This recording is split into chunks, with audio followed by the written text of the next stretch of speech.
Gracias, buenas tardes a todos y a todas. La verdad es que hablar de libertad de expresión en esta época suena difícil, complejo, contradictorio, porque efectivamente hay unas posiciones que plantean que la libertad de expresión es la de todos los ciudadanos y detrás de esa declaración se confunde arbitrariamente la de ciertos intereses. Me parece que ahí hay una primera premisa que no está bien entendida. La segunda, que creo que es la más polémica, es señalar, yo no sé con qué argumentos ni con qué sostén teórico, jurídico, fáctico, que en el Ecuador en este momento no hay libertad de expresión. Y a las pruebas me remito, como dicen los juristas. El día de hoy se desarrolló una marcha, ha estado en los medios, estoy viendo por el Twitter, la directora del Diario de Comercio está en una radio, casi nunca va a un medio de comunicación que no sea el suyo propio, está en una radio hablando del Día de la Libertad de Expresión.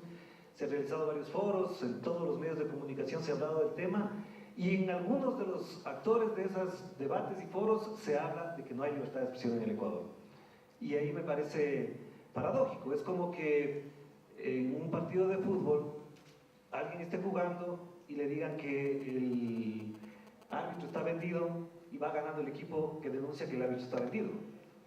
A mí me parece que esas son las paradojas de este momento sensible, delicado y complejo que vive el Ecuador. De todas maneras, a mí sí me parece que estamos viviendo en un proceso democrático complejo, difícil, duro, que resumiría en un sentido un poco más sociológico, estamos viviendo un conflicto democrático cuya mayor expresión o cuya mayor símbolo está planteado alrededor de la libertad de expresión. Y creo que ese símbolo está confrontando dos tesis, dos paradigmas, dos ideologías que se sustentan, la una en las libertades y la otra en los derechos. Y alrededor de ese conflicto entre libertades y derechos hemos protagonizado y seguimos protagonizando un debate a ratos rico, a ratos intenso, pero también cargado de prejuicios en muchos casos. Yo no acepto, no puedo aceptar que se nos arrebaten símbolos tan históricos, tan potentes para la cultura ecuatoriana como es la de Tránsito Maguaña, Leonidas Proaño y Eugenio Espejo, en un periódico como el día de hoy en el Comercio, tapados con esparadrapos. No me parece justo. ¿Cómo es que ahora sí, 40 años después de la lucha de Tránsito Maguaña, es utilizada como un símbolo por un diario que efectivamente nunca le tomó en cuenta, nunca le entrevistó, nunca le usó, en el mejor sentido de la palabra, en función de lo que ella representaba, un símbolo de la resistencia indígena?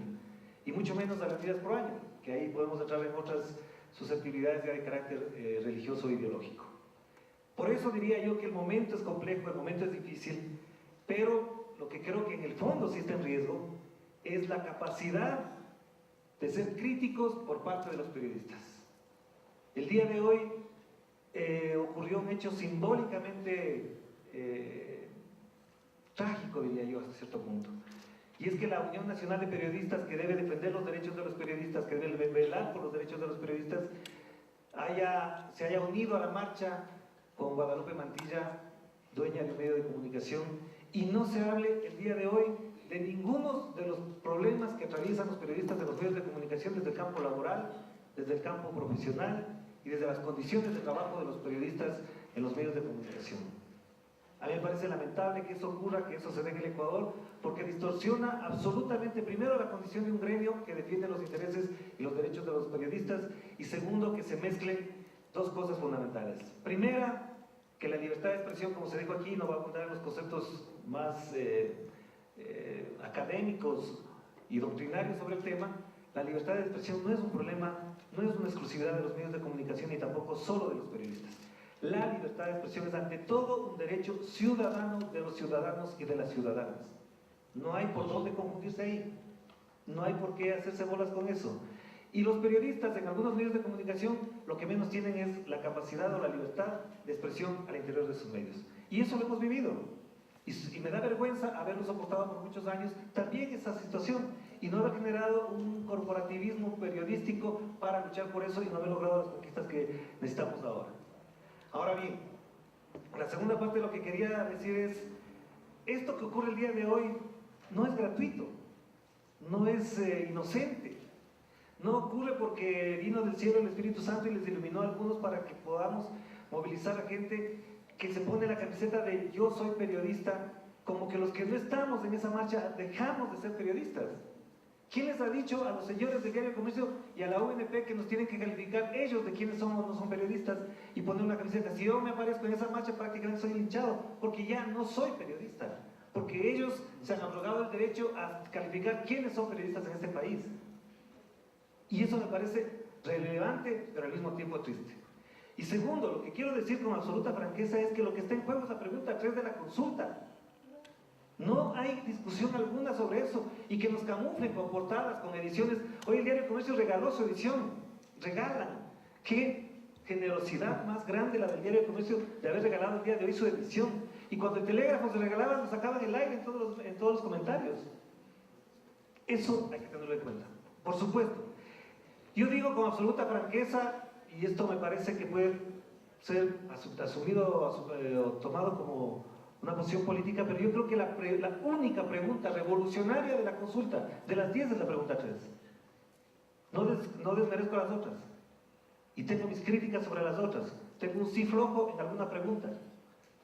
Pero yo sí creo que la pregunta 3 es revolucionaria, particularmente porque ahí está en juego factores de poder real en este país.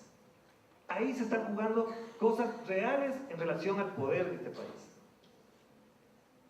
No se trata de una pregunta cualquiera, no se trata de que se coarte la libertad de expresión, se está planteando una apuesta al futuro alrededor de la caracterización de los medios de comunicación como empresas periodísticas o como empresas adheridas a proyectos económicos particulares. Y lo repito, eso es lo que está en juego.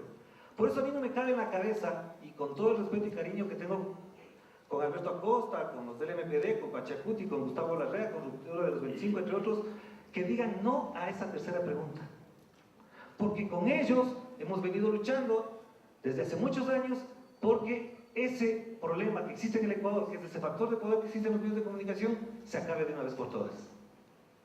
Por lo tanto, independientemente de la posición política que se tenga frente al gobierno, y en este caso creo que es no con el gobierno, sino contra Rafael Correa, con todo lo que implica eso, a favor, en contra, para bien y para mal, no me cabe duda de que esa bandera, asumir esa bandera de la libertad de expresión, oculta una confrontación en la estructura de poder de este país. Nosotros, para bien y para mal, lamentablemente, con todo lo que implicó para muchos ciudadanos, millones de ciudadanos, tenemos el mejor ejemplo de lo que implica esa confrontación de poder cuando pasó la crisis bancaria. Algunos de ustedes quizás son más jóvenes y no estuvieron muy atentos al tema cuando el Canal 10 se peleaba con el Canal 4, Teleamazonas, en la disputa entre el Banco del Pichincha y el Banco y el Filambanco. Y los editoriales, y las noticias, y los entrevistados giraban alrededor de quienes apoyaban a un banco o al otro, y nosotros los televidentes, en este caso, teníamos que soportar como espectadores pasivos la disputa entre dos grandes poderosos, un banco de la costa y un banco de la sierra. Eso fue lo que pasó en este país, y se utilizaron a los medios de comunicación para eso, unos a favor de un grupo y otros a favor del otro bando. Y por eso la pregunta 3, hoy día, es la que moviliza a ciertos sectores de hablar a nombre de la libertad de expresión. ¿Qué dice la pregunta 3? Solamente recordemos qué dice la pregunta 3, porque parece que se nos olvida este detalle, y no es el que más se discute en los medios de comunicación. Yo leo los Twitter, los Facebook, etcétera, y no mencionan esto, no lo tratan, porque están disfrazando algo tenebroso.